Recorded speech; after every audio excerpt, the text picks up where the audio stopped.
एक देश एक चुनाव क्या है, जानिए इसके फायदे एवं नुकसान सिर्फ और सिर्फ हमारे चैनल पर। तो दोस्तों, इसकी जानकारी के लिए हमारे चैनल को सब्सक्राइब करना ना भूलिएगा। तो चलिए वीडियो की शुरुआत करते हैं। दोस्तों, केंद्र सरकार ने एक राष्ट्र एक चुनाव को लेकर अहम कदम उठाया है। सरकार ने इस संबंध में एक समिति का गठन किया है।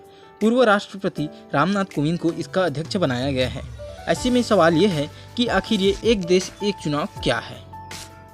दरअसल एक देश एक चुनाव एक प्रस्ताव है जिसमें लोकसभा और सभी राज्य की विधानसभाओं के लिए एक साथ चुनाव कराने का सुझाव दिया गया है। इसका मतलब है कि चुनाव पूरे देश में एक ही चरण में होंगे। जानिए इसके फायदे क्या हैं। दोस्तों, अधिकतर एक राष्ट्र एक चुनाव के समर्थन में ये तर्क दिया जाता है कि इसमें चुनाव में होने वाले खर्च में कमी आएगी। रिपोर्ट के अनुसार 2019 के लोकसभा चुनाव में 60,000 करोड़ रुपए खर्च किए गए थे। यह राशि सभी पार्टियों एवं चुनाव आयोग के द्वारा खर्च का लगभग है, अर्थात सभी पार्टी और चुनाव आयोग ने 60,000 करोड़ रुपए खर्च किए थे 2019 के लोकसभा चुनाव में। इसके समर्थन में यह भी कहा जाता है कि इससे केंद्र और राज्य सरकार की नीतियों में निरंतरता सुनिश्चित करने में मदद मिलेगी और विकास तेजी से होगा, समय का बचत होगा। ऐसे कई तर्क इसके पक्ष में हैं। लेकिन दोस्तों, हर मुद्दे के दो पक्ष होते हैं, एक पक्ष और एक विपक्ष।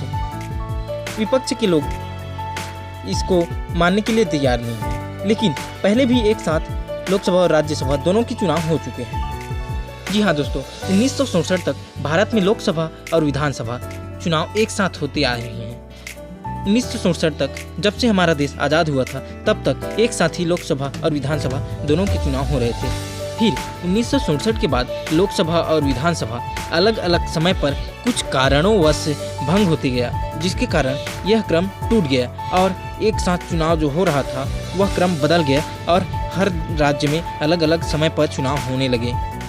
दोस्तों, एक साथ चुनाव करने के लिए कई चुनौतियां भी हैं। जैसे एक साथ चुनाव कराने के लिए विधानसभा के कार्यकाल और लोकसभा के कार्यकाल को संवैधानिक संशोधन की आवश्यकता होगी। सभी पार्टियों को एकमत करना होगा, जो सबसे मुश्किल कार्य है। सभी पार्टी यदि एकमत होंगे तभी एक साथ चुनाव हो सकते हैं। चुनाव आयोग कितना तैयार है। दोस्तों, एक साथ चुनाव कराने के लिए चुनाव आयोग एकदम से तैयार है। 2022 में उस समय के चुनाव आयुक्त सुशील चंद्र ने कहा था कि चुनाव आयोग एक साथ लोकसभा और विधानसभा चुनाव कराने के लिए पूरी तरह तैयार है। उन्होंने कहा था कि इस विचार को लागू करने के लिए संविधान में संशोधन करने की ज़रूरत पड़ेगी, इसीलिए 2022 के समय एक साथ चुनाव नहीं हुए। मोदी सरकार इन्हीं सब को ध्यान में रखते हुए एक साथ चुनाव कराने के लिए समिति का गठन किया है। लेकिन इसकी सबसे बड़ी प्रॉब्लम यह है कि देश भर के सभी मुद्दों को एक साथ चुनाव कराए जाने पर सामने नहीं लाया जा सकता।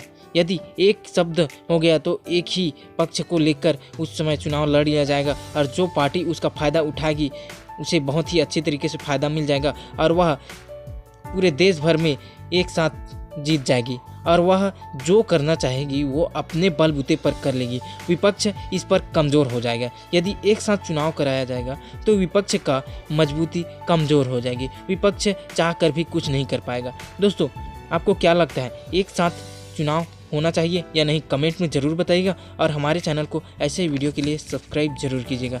दोस्तों, मिलते हैं अगले वीडियो में, तब तक के लिए जय हिंद, जय